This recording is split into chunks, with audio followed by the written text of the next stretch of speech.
ಆತ್ಮೀಯ ವಿದ್ಯಾರ್ಥಿಗಳೇ, ಆನ್ಲೈನ್ ಕ್ಲಾಸ್ಗೆ ತಮ್ಮೆಲ್ಲರಿಗೆ ಸ್ವಾಗತವನ್ನು ಕೋರುತ್ತಾ ಇವತ್ತು 6 ಅಂಕದ ಒಂದು ಪ್ರಶ್ನೆ ನಾವು ನೋಡ್ತಾ ಇದ್ದೀವಿ. ಅಂದರೆ ಇವತ್ತು ನಾವು ತಿಳ್ಕೊಳ್ಳುವಂತ ಕನ್ಸೆಪ್ಟ್ ಮೇಲೆ 6 ಅಂಕದ ಪ್ರಶ್ನೆಯನ್ನ ಕೇಳಲಾಗ್ತದ. ಸೊ ಇವತ್ತಿನ ನಾವು ಕನ್ಸೆಪ್ಟ್ ಏನ್ ನೋಡ್ತಾ ಇದೀವಿ ಅಂತಂದ್ರೆ ಲಾ ಆಫ್ ವೇರಿಯಬಲ್ ಪ್ರಪೋರ್ಷನ್, ಅಂತಂದ್ರೆ ಬದಲಾಗುವ ಪರಿಮಾಣಗಳ ನಿಯಮ. ಸೊ ಪರೀಕ್ಷೆಯಲ್ಲಿ ಈ ಬದಲಾಗುವ ಪರಿಮಾಣಗಳ ನಿಯಮವನ್ನು ವಿವರಿಸಿ ಅಂತ ಹೇಳಿ 6 ಮಾರ್ಕ್ಸ್ಗೋಸ್ಕರ ಅಥವಾ 6 ಅಂಕಕ್ಕೋಸ್ಕರ ನಮಗೆ ಪರೀಕ್ಷೆಯಲ್ಲಿ ಕೇಳಲಾಗ್ತದೆ. ಅದನ್ನ ನಾವು ಇಲ್ಲಿ ತಿಳ್ಕೊಳ್ಳಿಕ್ಕೆ ಹೋಗ್ತಾ ಇದ್ವಿ. ಸೊ ಇಲ್ಲಿ the law of variable proportion R the law of marginal product ಅಂತ ಹೇಳಿ ಕೂಡ ಕರಿತೀವಿ. The law of diminishing marginal product ಅಂತ ಹೇಳಿ ಕೂಡ ನಾವಲ್ಲಿ ಕರಿತೀವಿ. ಅಂದ್ರೆ ಇಳಿಮುಖ ಸೀಮಾಂತ ಉತ್ಪನ್ನದ ನಿಯಮ ಅಂತ ಹೇಳಿ ಕೂಡ ನಾವು ಅದಕ್ಕೆ ಕರಿತಾ ಇದ್ವಿ. ಸೊ ಈ ಒಂದು ನಿಯಮವನ್ನ ಬದಲಾಗುವ ಪರಿಮಾಣಗಳ ನಿಯಮ ಅಥವಾ ಇಳಿಮುಖ ಸೀಮಾಂತ ಉತ್ಪನ್ನದ ನಿಯಮ ಅಂತ ಹೇಳಿ ಕೂಡ ಕರಿತೀವಿ. ಎರಡು ಒಂದೇ. ಸೊ ಇಲ್ಲಿ ಈ ಬದಲಾಗುವ ಪರಿಮಾಣಗಳ ನಿಯಮ ಏನು ವ್ಯಕ್ತಪಡಿಸ್ತದಪ್ಪ ಅಂತಂದ್ರೆ the law of variable proportion explains what it expresses is that the law explains the relationship between proportion of fixed and variable input and output. The law explains the relationship between proportion of fixed and variable input and output. ಅಂತಂದ್ರೆ ಸ್ಥಿರ ಆದಾನ ಮತ್ತು ಬದಲಾಗುವ ಆದಾನಗಳ ನಡುವಿನ ಸಂಬಂಧವನ್ನ ವ್ಯಕ್ತಪಡಿಸ್ತಾರೆ. ಸ್ಥಿರ ಆದಾನ ಮತ್ತು ಬದಲಾಗುವ ಆದಾನಗಳ ನಡುವಿನ ಸಂಬಂಧವನ್ನು ವ್ಯಕ್ತಪಡಿಸ್ತದ. ಏನಪ್ಪ ಅಂತಂದ್ರೆ ನಾವು ಈಗಾಗಲೇ ಉತ್ಪಾದನಾಂಗ ನೋಡಿದ್ವಿ, ಫ್ಯಾಕ್ಟರ್ಸ್ ಆಫ್ ಪ್ರೊಡಕ್ಷನ್, ಉತ್ಪಾದನಾಂಗಗಳನ್ನ ನೋಡಿದ್ವಿ. ಸೊ ಆ ಉತ್ಪಾದನಾಂಗಗಳಲ್ಲಿ ಲ್ಯಾಂಡ್, ಭೂಮಿ, ಲೇಬರ್, ಶ್ರಮ, ಕ್ಯಾಪಿಟಲ್, ಬಂಡವಾಳ ಅಂಡ್ ಆರ್ಗನೈಸೇಷನ್, ಸಂಘಟನೆ, ಹೀಗೆ 4 ಉತ್ಪಾದನಾಂಗಗಳನ್ನ ನಾವು ಈಗಾಗಲೇ ಹಿಂದಿನ ಕ್ಲಾಸ್ಗಳಲ್ಲಿ ನೋಡಿದೀವಿ. ಸೊ ಈ 4 ಉತ್ಪಾದನಾಂಗಗಳನ್ನ ನಾವು 2 ಪ್ರಕಾರಗಳಲ್ಲಿ ವಿಂಗಡಣೆ ಮಾಡ್ತೀವಿ. ಒಂದು ಸ್ಥಿರ ಉತ್ಪಾದನಾಂಗಗಳು ಮತ್ತು ಬದಲಾಗುವ ಉತ್ಪಾದನಾಂಗಗಳು. ಸ್ಥಿರ ಉತ್ಪಾದನಾಂಗ ಮತ್ತು ಬದಲಾಗುವ ಉತ್ಪಾದನಾಂಗಗಳು ಸಾಮಾನ್ಯವಾಗಿ ಉತ್ಪಾದನಾ ಪ್ರಕ್ರಿಯೆಯಲ್ಲಿ ಈ ಭೂಮಿ ಮತ್ತು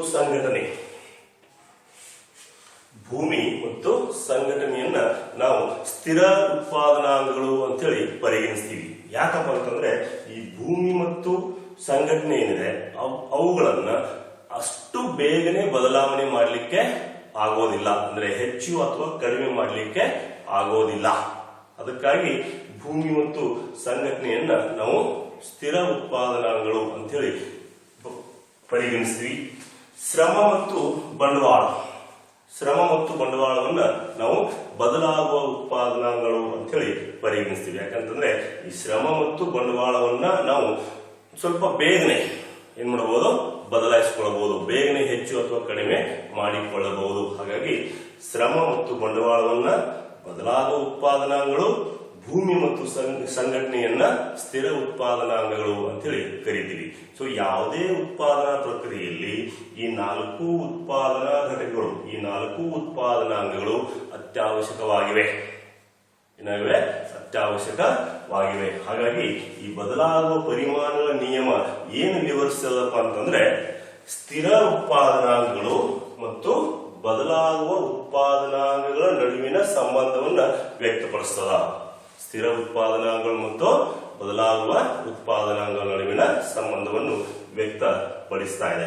ಸೊ ಇಲ್ಲಿ ನಾವಿನ್ನು ಮುಂದೇನು ತಿಳ್ಕೊಳ್ಳಿಕ್ಕೆ ಹೋಗ್ತಾ ಇದೀವಿ ಅಂತಂದ್ರೆ ಸ್ಥಿರ ಉತ್ಪಾದನಾಂಗಗಳನ್ನು ಸ್ಥಿರವಾಗಿಟ್ಟು ಬದಲಾಗುವ ಉತ್ಪಾದನಾಂಗಗಳನ್ನು ಬದಲಾಯಿಸುತ್ತಾ ಹೋದಂತೆ ಅಥವಾ ಹೆಚ್ಚು ಮಾಡ್ತಾ ಹೋದಂತೆ ಉತ್ಪಾದನಾ ಪ್ರಕ್ರಿಯೆ ಮೇಲೆ ಯಾವ ಪರಿಣಾಮ ಬೀರ್ತಾ ಇದೆ, ಉತ್ಪಾದನಾ ಪ್ರಕ್ರಿಯೆ ಮೇಲೆ ಯಾವ ಪರಿಣಾಮ ಬೀರ್ತದ ಅನ್ನೋದನ್ನ ನಾವು ಈ ಒಂದು ಸಿದ್ಧಾಂತದಲ್ಲಿ, ಈ ಒಂದು ನಿಯಮದಲ್ಲಿ ತಿಳ್ಕೊಳ್ಳಿಕ್ಕೆ ಹೋಗ್ತಾ ಇದೀವಿ. ಸೊ ಈ ಒಂದು ನಿಯಮ ಏನ್ ಹೇಳ್ತದಪ್ಪ ಅಂತಂದ್ರೆ the law express the marginal product of A factor. The marginal product of A factor ಅಂತಂದ್ರೆ ಈ ಬದಲಾಗುವ ಉತ್ಪಾದನಾಂಗಗಳ ಸೀಮಾಂತ ಉತ್ಪನ್ನ. ಸೀಮಾಂತ ಉತ್ಪನ್ನ ಅಂತಂದ್ರೆ ನಾವು ಬದಲಾಗುವ ಉತ್ಪಾದನಾಂಗಗಳನ್ನ ಹೆಚ್ಚು ಮಾಡ್ತಾ ಹೋದಂತೆ ಸೀಮಾಂತ ಉತ್ಪನ್ನ. ಸೀಮಾಂತ ಉತ್ಪನ್ನ ಅಂದ್ರೆ ಹೆಚ್ಚುವರಿ ಉತ್ಪನ್ನ. ಸೀಮಾಂತ ಉತ್ಪನ್ನ the marginal product of factor input initially rises ಅಂದ್ರೆ ಬದಲಾಗುವ ಉತ್ಪಾದನಾಂಗಗಳನ್ನು ನಾವು ಆರಂಭದಲ್ಲಿ ಹೆಚ್ಚು ಮಾಡ್ತಾ ಹೋದಂತೆ ಉತ್ಪಾದನೆ ಪ್ರಮಾಣ ಕೂಡ ಏನಾಗ್ತದ, ಹೆಚ್ಚಾಗ್ತದ. ಉತ್ಪಾದನೆ ಪ್ರಮಾಣ ಕೂಡ ಹೆಚ್ಚಾಗ್ತದ. Initially rises with its employment level but after reaching a certain point ಅಂದ್ರೆ ಒಂದು ನಿರ್ದಿಷ್ಟ ಮಟ್ಟವನ್ನ ತಲುಪಿದ ನಂತರ, ಒಂದು ನಿರ್ದಿಷ್ಟ ಮಟ್ಟವನ್ನು ತಲುಪಿದ ನಂತರ level of employment starts falling ಅಂದ್ರೆ ಉತ್ಪನ್ನದ ಮಟ್ಟ ಏನಾಗ್ತದ, ಕಡಿಮೆ ಆಗ್ತದ. ಸೊ ಈ ಒಂದು ಸಿದ್ಧಾಂತ ಏನ್ ಹೇಳ್ತದ ಅಂತಂದ್ರೆ ನಾವು ಹೇಗೆ ಬದಲಾಗುವ ಉತ್ಪಾದನಾಂಗಗಳ ಘಟಕವನ್ನ ಉತ್ಪಾದನಾ ಪ್ರಕ್ರಿಯೆಯಲ್ಲಿ ಹೆಚ್ಚು ಮಾಡ್ತಾ ಹೋಗ್ತಾ ಇದ್ದೀವಿ. ಒಂದು ನಿರ್ದಿಷ್ಟ ಮಟ್ಟದವರೆಗೆ ಉತ್ಪನ್ನದ ಪ್ರಮಾಣ ಹೆಚ್ಚಾಗ್ತದ, ನಂತರ ಉತ್ಪನ್ನದ ಪ್ರಮಾಣ ಏನಾಗ್ತದ, ಕಡಿಮೆ ಆಗ್ತದ. ಫಾರ್ ಎಕ್ಸಾಂಪಲ್, ಒಬ್ಬ ರೈತ 1 ಎಕರೆ ಭೂಮಿಯಲ್ಲಿ ಗೋಧಿ ಬೆಳೀತದೆ ಅಂತ ತಿಳ್ಕೊಳ್ರಿ. ಏನ್ ಬೆಳೀತಾ ಇದ್ದಾನೆ, ಗೋಧಿ ಬೆಳೀತಾ ಇದ್ದಾನ ಅಂತ ಹೇಳಿ ತಿಳ್ಕೊಳ್ರಿ. ಸೊ 1 ಎಕರೆ ಭೂಮಿಯಲ್ಲಿ ಅವನು ಸುಮಾರು 10 ಕ್ವಿಂಟಾಲ್ನಷ್ಟು ಗೋಧಿಯನ್ನು ಬೆಳಿತಾನೆ. 10 ಕ್ವಿಂಟಾಲ್ನಷ್ಟು ಗೋಧಿಯನ್ನ ಬೆಳಿತಾನಂತ ತಿಳ್ಕೊಳ್ರಿ. ಸೊ ಈ 10 ಕ್ವಿಂಟಾಲ್ ಗೋಧಿಯನ್ನ ಬಳಸಲಿಕ್ಕೆ ಅವನು ಭೂಮಿಯನ್ನ ಏನ್ ಮಾಡಿದಾನೆ, ಇಲ್ಲಿ ಸ್ಥಿರವಾಗಿದ್ದಾನೆ. ಅಂದ್ರೆ 1 ಎಕರೆ ಭೂಮಿ ಇದೆ, 1 ಎಕರೆ ಭೂಮಿ ಇದೆ. ಸಂಘಟನೆ, ಆರ್ಗನೈಸೇಷನ್ ಅಂತ ಕರಿತೀವಿ, ಮಾಲೀಕ ಕೂಡ ಒಬ್ಬನೇ ಇದ್ದಾನೆ. ಸೊ ಭೂಮಿ ಮತ್ತು ಸಂಘಟನೆ ಸ್ಥಿರವಾಗಿದಾವ. ಇನ್ನು ಈ 10 ಕ್ವಿಂಟಲ್ ಗೋಧಿಯನ್ನ ಉತ್ಪಾದನೆ ಮಾಡಲಿಕ್ಕೆ ಅವನು ಯಾವ ಘಟಕಗಳನ್ನು ಬಳಸ್ತಾ ಇದ್ದಾನ, ಬದಲಾಗುವ ಘಟಕಗಳು ಅಂದ್ರೆ ಶ್ರಮ ಮತ್ತು ಬಂಡವಾಳವನ್ನು ಬಳಸಿ ಅಲ್ಲಿ ಗೋಧಿಯನ್ನ ಬೆಳೆಸ್ತಾ ಇದ್ದಾನ. ಎಷ್ಟು ಬೆಳೆಸ್ತಾ ಇದ್ದಾನ, 10 ಕ್ವಿಂಟಲ್ ಗೋಧಿಯನ್ನ ಬೆಳೆಸ್ತಾನ ಅಂತ ಹೇಳಿ ನಾವಲ್ಲಿ ತಿಳ್ಕೊಳ್ಳೋಣ. ಸೊ ಒಂದು ವೇಳೆ ಈ 10 ಕ್ವಿಂಟಲ್ ಗೋಧಿಯನ್ನ ಬಳಸಲಿಕ್ಕೆ ಅವನು 10,000 ರೂಪಾಯಿ ಬಂಡವಾಳ ಮತ್ತು 10 ಶ್ರಮದ ಘಟಕವನ್ನ ಬಳಸ್ತಾ ಇದ್ದಾನೆ ತಿಳ್ಕೊಂಡು, 10 ಶ್ರಮದ ಘಟಕವನ್ನು ಬಳಸ್ತಾ ಇದ್ದಾನೆ. ಸೊ ಇಲ್ಲಿ ಈ ಗೋಧಿ ಉತ್ಪನ್ನವನ್ನ ಹೆಚ್ಚಿಸಲಿಕ್ಕೆ, ಗೋಧಿ ಉತ್ಪನ್ನವನ್ನ ಹೆಚ್ಚು ಮಾಡಲಿಕ್ಕೆ 10 ಕ್ವಿಂಟಾಲ್ ಇದ್ದದ್ದು 12 ಅಥವಾ 13 ಕ್ವಿಂಟಾಲ್ ಉತ್ಪಾದನೆ ಮಾಡಲಿಕ್ಕೆ ಬಯಸಿದರೆ ಅವನೇನ್ ಮಾಡ್ತಾನೆ, ಇಲ್ಲಿ ಬಂಡವಾಳವನ್ನು ಹೆಚ್ಚಿಸ್ತಾನ. ಅದು 12,000 ಆಗಿರ್ಬೋದು. ಈ 10 ಕಾರ್ಮಿಕರ ಬದಲಾಗಿ 12 ಕಾರ್ಮಿಕರನ್ನ ಬಳಸಬಹುದು. ಸೊ ಅವಾಗ ಅಲ್ಲಿ ಏನಾಗ್ತಾ ಇದೆ, ಸುಮಾರು 12 ಕ್ವಿಂಟಾಲ್ನಷ್ಟು ಗೋಧಿ ಉತ್ಪಾದನೆ ಆಗ್ತಾ ಇದೆ. ಸೊ ಒಂದು ವೇಳೆ ಆ ಕಾರ್ಮಿಕ, ಆ ರೈತ ಈ ಬಂಡವಾಳ ಮತ್ತು ಶ್ರಮದ ಘಟಕಗಳನ್ನ ಮತ್ತೆ ಹೆಚ್ಚು ಮಾಡಿದರೆ ಗೋಧಿ ಉತ್ಪಾದನೆ ಹೆಚ್ಚಾಗಬಹುದೇನೋ, ಗೋಧಿ ಉತ್ಪಾದನೆ ಹೆಚ್ಚಾಗೋದಿಲ್ಲ. ಹೊರತಾಗಿ ಏನಾಗ್ತದ, ಅದು ಕಡಿಮೆ ಆಗ್ತಾ ಹೋಗ್ತದ. ಅಂದ್ರೆ ಉತ್ಪಾದನಾ ವೆಚ್ಚ ಏನಿದೆ, ಉತ್ಪಾದನಾ ವೆಚ್ಚ ಹೆಚ್ಚಾಗ್ತದ, ಆದರೆ ಅದರ ಜೊತೆಗೆ ಉತ್ಪಾದನಾ ಪ್ರಮಾಣ ಹೆಚ್ಚಾಗೋದಿಲ್ಲ. ಅದೇನಾಗ್ತಾ ಇದೆ, ಕಡಿಮೆ ಆಗ್ತಾ ಹೋಗ್ತದೆ. ಯಾಕಂತಂದ್ರೆ ಯಾವುದೇ ಒಂದು ಉತ್ಪಾದನಾ ಪ್ರಕ್ರಿಯೆಯಲ್ಲಿ ಯಾವುದೇ ಒಬ್ಬ ಉತ್ಪಾದಕ, ಅದು ರೈತ ಆಗಿರ್ಬೋದು ಅಥವಾ ಒಬ್ಬ ಉದ್ಯಮ ಘಟಕದ ಮಾಲೀಕ ಆಗಿರ್ಬೋದು, ನಮಗೆ ಎಷ್ಟು ಉತ್ಪಾದನೆ ಮಾಡಬೇಕಾಗಿದೆ ಅದರ ವೆಚ್ಚವನ್ನ ಅಂದಾಜು ಮಾಡಿ, ಅದರ ವೆಚ್ಚವನ್ನ ತಿಳ್ಕೊಂಡೇ ಆ ಉತ್ಪಾದನೆಯನ್ನ ಮಾಡ್ತಾನ, ವಸ್ತುಗಳನ್ನ ಉತ್ಪಾದನೆ ಮಾಡ್ತಾನ, ಆಹಾರ ಧಾನ್ಯವನ್ನ ಉತ್ಪಾದನೆ ಮಾಡ್ತಾನ. ಸೊ ಒಂದು ವೇಳೆ ಉತ್ಪಾದನಾ ವೆಚ್ಚ ಹೆಚ್ಚಾಗ್ತಾ ಹೋದ್ರೆ ಉತ್ಪನ್ನ ಪ್ರಮಾಣ ಅಷ್ಟೇ ಪ್ರಮಾಣದಲ್ಲಿ ಹೆಚ್ಚಾಗೋದಿಲ್ಲ, ಹೊರತಾಗಿ ಏನಾಗ್ತದ, ಕಡಿಮೆ ಆಗ್ತದ. ಹಾಗಾಗಿ ಈ ನಿಯಮ ಹೇಳೋ ಹಾಗೆ ಬದಲಾಗುವ ಉತ್ಪಾದನಾಂಗಗಳನ್ನು ನಿರ್ದಿಷ್ಟ ಮಟ್ಟದವರೆಗೆ ಹೆಚ್ಚುತ್ತಾ ಹೋದಂತೆ ಹೆಚ್ಚಾಗ್ತದ. ನಿರ್ದಿಷ್ಟ ಮಟ್ಟದ ನಂತರ ಏನಾಗ್ತದ, ಆ ಸೀಮಾಂತ ಉತ್ಪನ್ನ ಕಡಿಮೆ ಆಗ್ತಾ ಹೋಗ್ತದ. ಅದನ್ನೇ ನಾವು ಕೋಷ್ಟಕದಲ್ಲಿ ಕೂಡ ವ್ಯಕ್ತಪಡಿಸಿದೀವಿ. ಸೊ ಈ ಕೋಷ್ಟಕದಲ್ಲಿ ನಾವು ಬದಲಾಗುವ ಉತ್ಪಾದನೆ ಅಂದ್ರೆ ಶ್ರಮವನ್ನು ತಗೊಂಡಿವಿ.